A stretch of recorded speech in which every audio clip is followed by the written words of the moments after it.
Good morning students.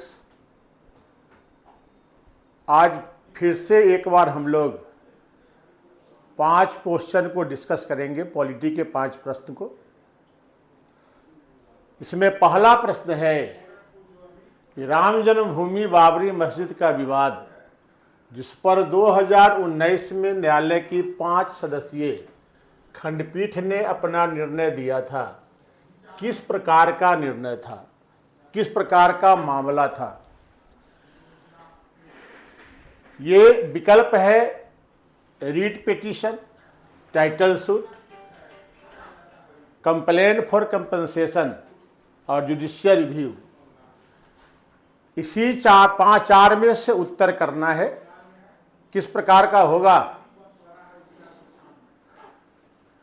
खुश रहिए अभिषेक। किस प्रकार का मामला है ये बताइए। इसमें कहीं से भी अगर रीट पिटीशन लाया जाता है तो कहीं से भी ये मौलिक अधिकार का मामला नहीं है। रीट पिटीशन तो मौलिक अधिकार के संबंध में ही लाया जा सकता है, लेकिन राम जन्मभूमि का मसला मौलिक अधिकार से संबंधित नहीं था। इसमें ना ही ये जुडिशियल रिव्यू से संबंधित था। किसी भी विधि की संवैधानिकता की जांच नहीं करनी थी। जुडिशियल रिव्यू विधि की संवैधानिकता से जुड़ा होता है। यहाँ पर विधि की संवैधानिकता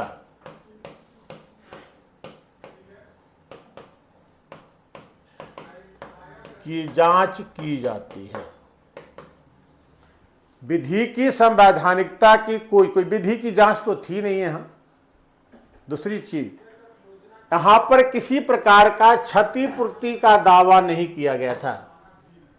यहां पर मसला ये था कि अयोध्या में 2 एकड़ से कुछ अधिक भूमि पर अधिकार किसका है, इसको लेकर 3 पक्ष लड़ रहे थे, है ना। क्या एक रामलला करके कोई था, एक राम जन्मभूमि करके कोई संगठन था, और तीसरा बाबरी मस्जिद एक्शन कमेटी था। ये 3 पक्ष का दावा ये था कि जो 2 या 3 एकड़ जमीन है अयोध्या में जहां भी मंदिर बना, इस पर हमारा अधिकार है, तो हमारा अधिकार था, है ना। यानी स्वत्वाधिकार का मुकदमा था, टाइटल सूट था। गांव में सुनते होंगे भूमि के लिए जो केस चलता है उसको लोग टाइटल सूट ही बोलते हैं, बल्कि टाइटल सू बोलते हैं गांव में, कि टाइटल सूट चल रहा है, अभी लोअर कोर्ट में है, लोग बोलते हैं ना। तो ये जमीन का मसला था। जमीन के एक टुकड़े पर स्वामित्व की लड़ाई थी, स्वामित्व का दावा था, और स्वामित्व का दावा, इससे संबंधित मामले को ही टाइटल सूट कहा जाता है, जो अयोध्या का मसला था। तो ये टाइटल सूट है, स्वत्वाधिकार का मामला है। दूसरा, भारतीय संविधान का कौन सा अनुच्छेद संवैधानिक प्रावधानों को, संविधान के प्रावधानों को संसद या राज्य विधानमंडल द्वारा बनाए गए नियमों कानूनों पर प्राथमिकता देता है।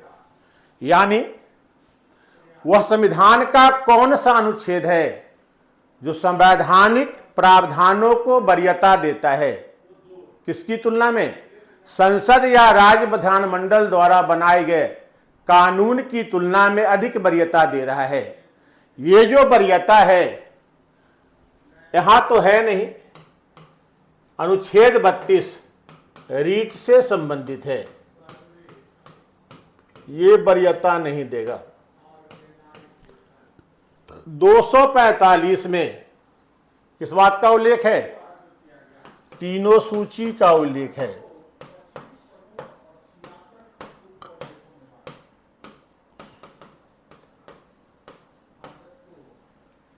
संघ,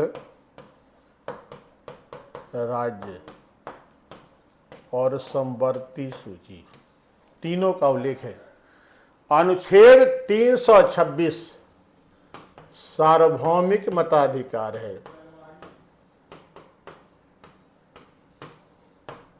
ये तीनों नहीं होगा, है ना। अनुच्छेद 13 इसका उत्तर यही होगा, जिसमें यह प्रावधान है कि राज्य द्वारा बनाई गई कोई भी ऐसी विधि, 2 का बी नहीं होगा बेटा, राज्य विधानमंडल द्वारा बनाई गई ऐसी कोई भी विधि जो मौलिक अधिकारों का अतिक्रमण करती है, उल्लंघन की मात्रा तक अवैध मानी जाएगी। ये 13(2) की विधि है। और 13(1) में ये प्रावधान है कि संविधान लागू होने की तिथि के पहले से देश में लागू कोई ऐसी विधि जिससे मौलिक अधिकार का उल्लंघन होता है, वह विधि उल्लंघन की मात्रा तक अवैध मानी जाएगी, है ना। तो संवैधानिक प्रावधान श्रेष्ठ हैं और संसद द्वारा बनाए गए कानून श्रेष्ठ नहीं हैं। विक्रम सही है आपका, अभिषेक आपका गलत है ना। खुश रहिए विक्रम। तो इसका उत्तर 13 होगा, अनुच्छेद 13, है ना। जुडिशियल रिव्यू यहीं से उत्पन्न हुआ है। क्या है? संसद विधानमंडल द्वारा बनाई विधि की संवैधानिकता की जांच।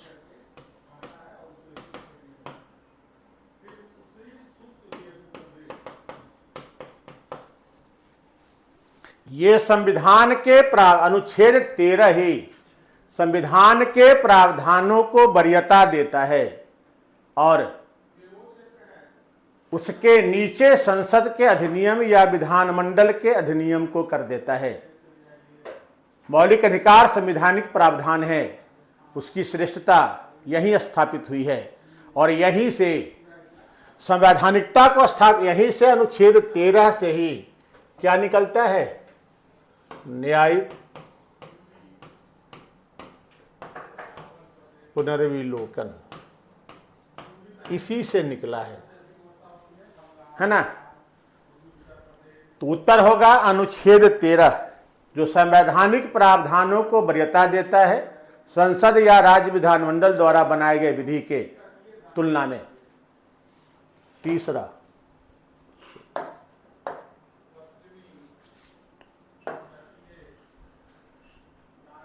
किसी राज्य की राजभाषा, राजभाषा का मतलब क्या होता है? किसी राज्य की राजभाषा निर्धारित करने का अधिकार किसे होता है? कौन राज्य की राजभाषा? सबसे पहले यह बताइए, राजभाषा होती क्या है?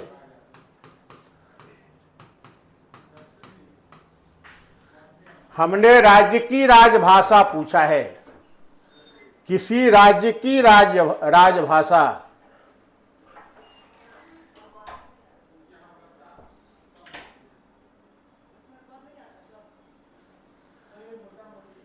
राजभाषा का मतलब क्या होता है? पहले इसको बता दीजिए, इसके बाद उत्तर पर आएंगे। राज्य की राजभाषा कौन तय करेगा, ये दूसरा है प्रश्न का हिस्सा। हालांकि प्रश्न यही है, लेकिन एक शब्द में राज्य की राजभाषा बता दे। राजभाषा होती क्या है? राज्य की हो, संघ की हो। संघ की राजभाषा तो संविधान में ही कह दिया गया है, अनुच्छेद 343 में, कि संघ की राजभाषा हिंदी, लिपि देवनागरी और अंकों के अंतर्राष्ट्रीय स्वरूप को स्वीकार किया जाएगा। तो वहां स्वीकृत है। हालांकि उसी में, परंतु में यह भी कहा गया है कि अगले 15 वर्षों तक अंग्रेजी में कार्य होते रहेंगे। हालांकि 1963 में उसे अनिश्चित काल के लिए कर दिया गया। विक्रम,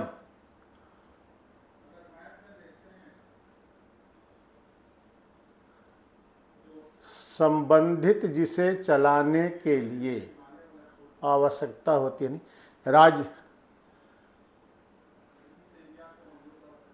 राज्य के कानून से नहीं। ये जो राजभाषा का मतलब होता है राजकाज की भाषा।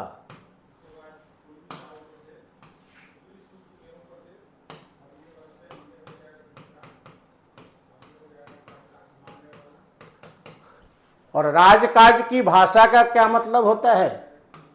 कार्यालय की भाषा, ऑफिस की भाषा।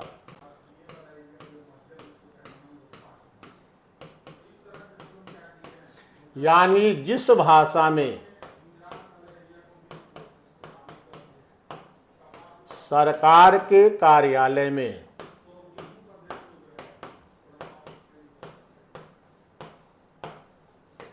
कार्य होता है तो वह राजभाषा है। ऑफिशियल लैंग्वेज को राजभाषा कहा जाता है। जैसे पढ़िएगा इतिहास में, मुगलों की राजभाषा फारसी थी, है ना। सल्तनत काल में भी राजभाषा फारसी ही रही थी। बहमनियों की राजभाषा क्या थी? इतिहास में पढ़ा होगा आपने। बहमनियों की राजभाषा मराठी थी। उसी क्षेत्र से आते भी थे वो, अहमदनगर, गोलकुंडा, बीजापुर, यही सब का इलाका था उनका। तो जिस भाषा में सरकार के कार्यालय में काम होता है, यानी ऑफिशियल लैंग्वेज जो होता है, वही राजभाषा कहलाती है। संघ की राजभाषा को लेख, जैसा कि हमने कहा, अनुच्छेद 343 में कर दिया गया है संवैधानिक तौर पर ही कि हिंदी होगी, लिपि देवनागरी होगी, अंकों के अंतर्राष्ट्रीय स्वरूप को स्वीकार किया जाएगा। अंग्रेजी 15 वर्षों के लिए लाई गई, 1963 में संशोधन करके उसमें यूं कह सकते हैं अनिश्चित काल तक का प्रावधान किया गया। लिखा यह गया है राजभाषा अधिनियम 1963 में कि अंग्रेज शासकीय प्रयोजन में यानी सरकारी कार्यों में अंग्रेजी का प्रयोग जारी रहेगा। कब तक रहेगा कोई समय सीमा नहीं है, तो निश्चित काल कहा जा सकता है। अब प्रश्न पर आते हैं कि राज्य की राजभाषा, इसका उल्लेख नहीं है क्योंकि अलग अलग राज्यों की जरूरत के हिसाब से होगी। अनुच्छेद 345 में राज्य की राजभाषा का प्रावधान है। इसमें कहा गया है कि उस राज्य का विधानमंडल उस राज्य में बोली जाने वाली भाषाओं में से किसी एक या एक से अधिक भाषा को राजभाषा का दर्जा दे सकती है। यानी किसी राज्य के विधानमंडल को यह अधिकार है कि वह राज्य की राजभाषा यानी कार्यालय की भाषा का निर्धारण करेगा। यह राज्य के विधानमंडल के पास है, न तो सरकार के पास है, न राज्यपाल के पास है, न संसद के पास है, न राष्ट्रपति के पास है। यह उस राज्य के विधानमंडल का है। जैसे अपने बिहार में हिंदी है और हिंदी के साथ साथ उर्दू भी है। 1980 या 81 में उर्दू को द्वितीय राजभाषा का दर्जा दिया गया है। तो ये जो व्यवस्था है, ये राज्य का विधानमंडल तय करेगा कि उस राज्य की राजभाषा क्या होगी। ये विधानमंडल को तय करने का अधिकार है। राष्ट्रपति, राज्यपाल, मंत्रिपरिषद, संसद, किसी को अधिकार नहीं है। उस राज्य का विधानमंडल तय करेगा, है ना।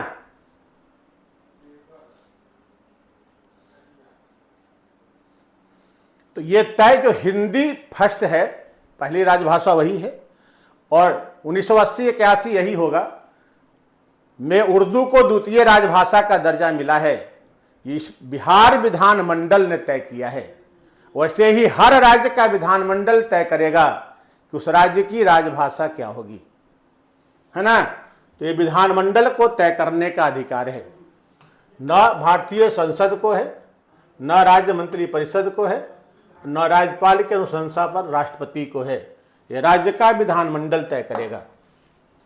चौथा, सर्वोच्च न्यायालय का न्यायाधीश बनने के लिए निम्नलिखित में से कौन सी योग्यता निर्धारित नहीं है, है ना।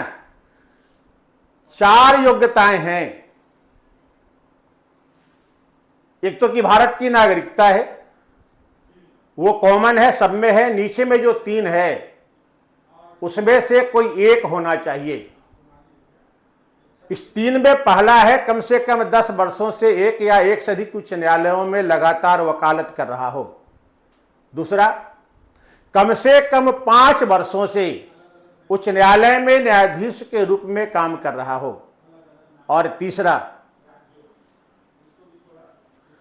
राष्ट्रपति की राय में, रजनी गलत हैं आप, तीसरा है कि राष्ट्रपति की राय में विधि का विशेषज्ञ हो।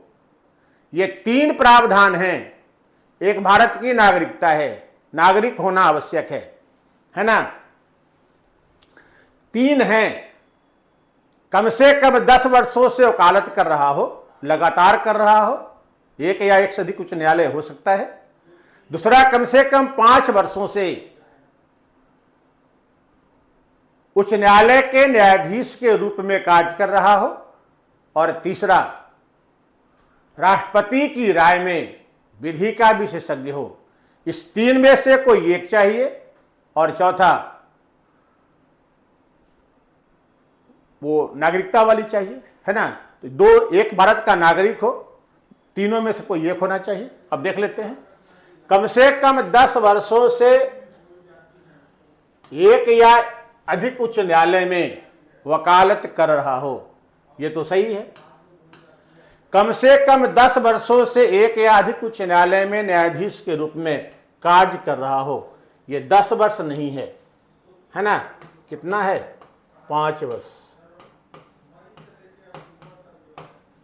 वहां पर एक या अधिक लिखा भी नहीं गया है। उस हिसाब से देखिए तो यह भी गलत हो जाता है, एक से अधिक नहीं लिखा गया है। तीसरा, भारत का नागरिक हो, यह सही हो। और चौथा, राष्ट्रपति की राय में विधि का विशेषज्ञ हो। हालांकि इस आधार पर अभी तक किसी भी न्यायाधीश की नियुक्ति नहीं की गई है, लेकिन शर्त में, योग्यता में यह शामिल है। तो ये भी सही है, ये भी सही है, ये भी सही है। 10 वर्ष वाला गलत हो जाता है। 10 वर्ष नहीं है, 5 वर्ष है। ठीक है। जब भारत की नागरिकता है तो विदेशी कैसे बनेंगे, है ना। जब नागरिकता शर्त में है, संवैधानिक पदों पर प्राय सब में है, नागरिकता होनी चाहिए। और अंतिम प्रश्न है, निम्नलिखित में से किस अवसर पर राष्ट्रपति संसद के संयुक्त बैठक को संबोधित करता है? कूट में है उत्तर। जब किसी विधेयक, कौन सा होगा भाई, कौन कौन होगा इसमें, थोड़ा सा बताइए। संयुक्त अधिवेशन अभी हाल में भी हुआ था, राष्ट्रपति जी ने संबोधित भी किया था। जब किसी विधेयक पर दोनों सदन में मतभेद हो जाता है तो अनुच्छेद 108 के तहत राष्ट्रपति संसद का संयुक्त अधिवेशन बुलाता है। संबोधित यहां नहीं होना है, संबोधित इस अवसर पर नहीं करता है।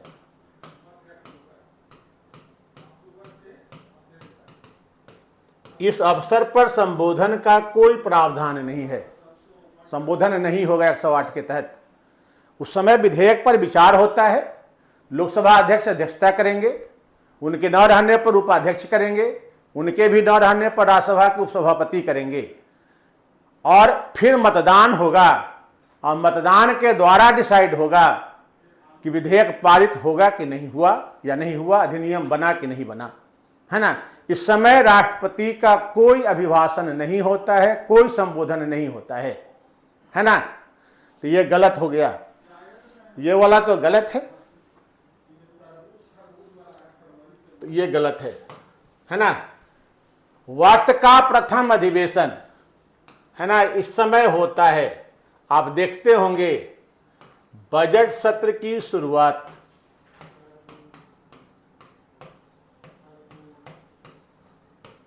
महामहिम के भाषण से ही होता है।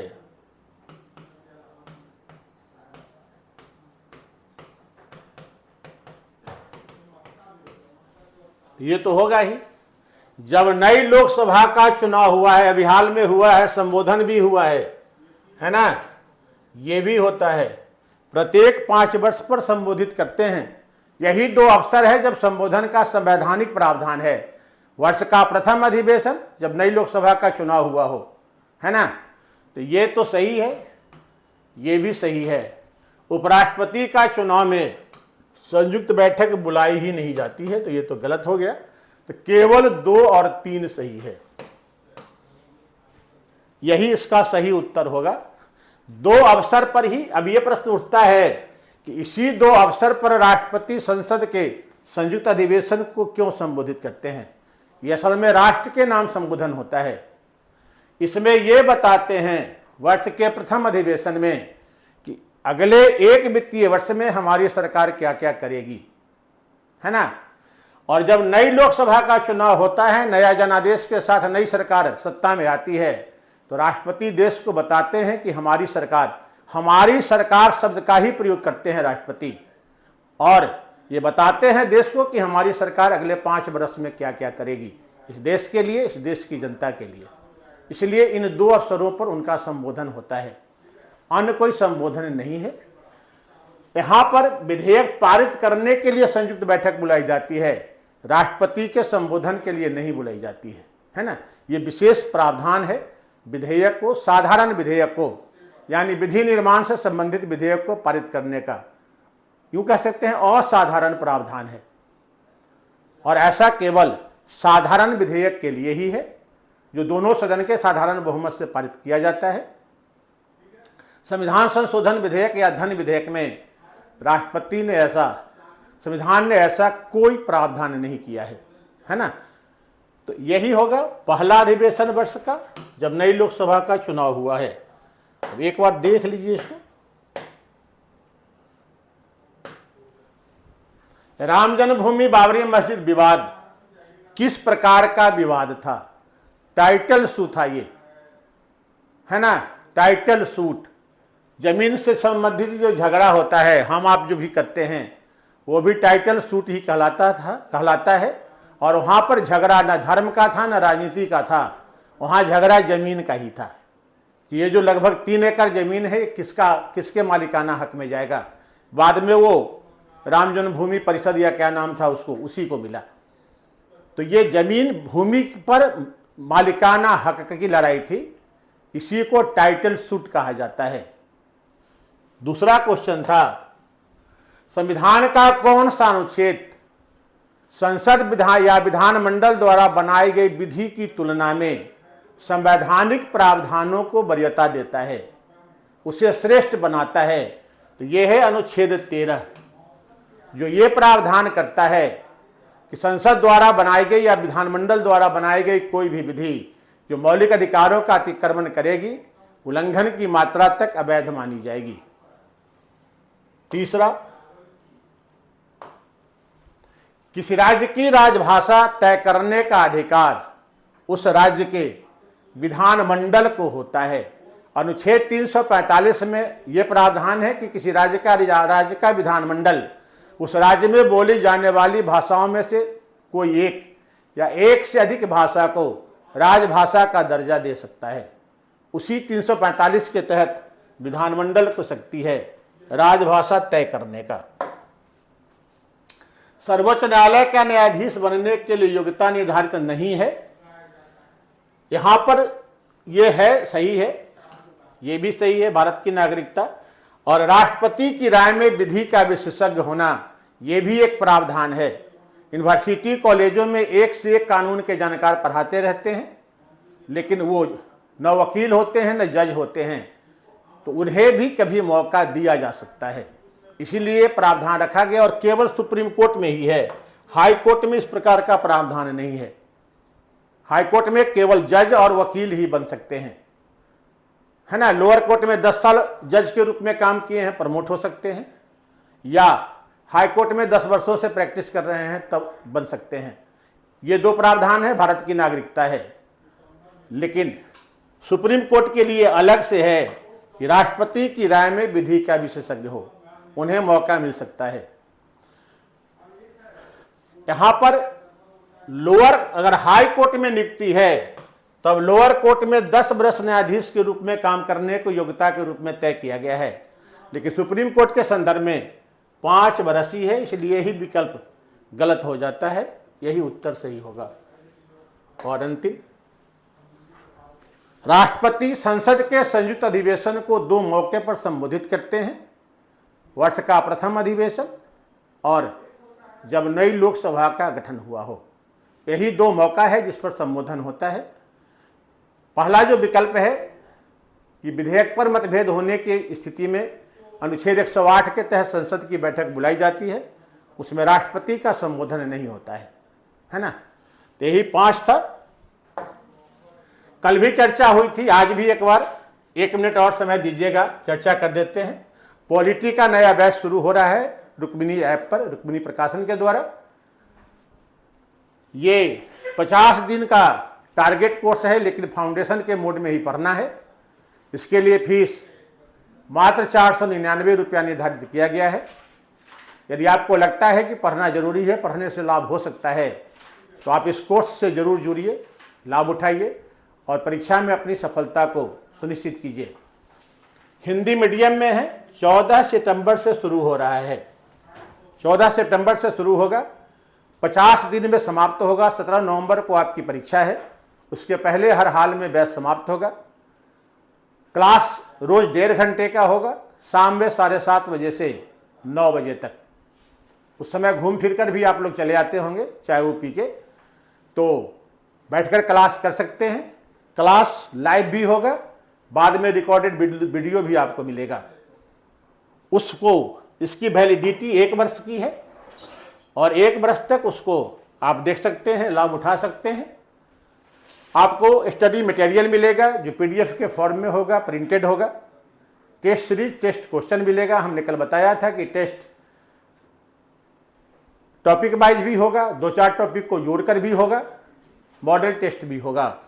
आपको पढ़ने के लिए असाइनमेंट दिया जाएगा और जो कुछ भी बोर्ड पर लिखा जाएगा पूरा बोर्ड पर लिख कर ही पढ़ेंगे, ताकि एक अच्छा नोट्स भी आपका तैयार हो सके। तो बोर्ड का भी PDF भेजा जाएगा।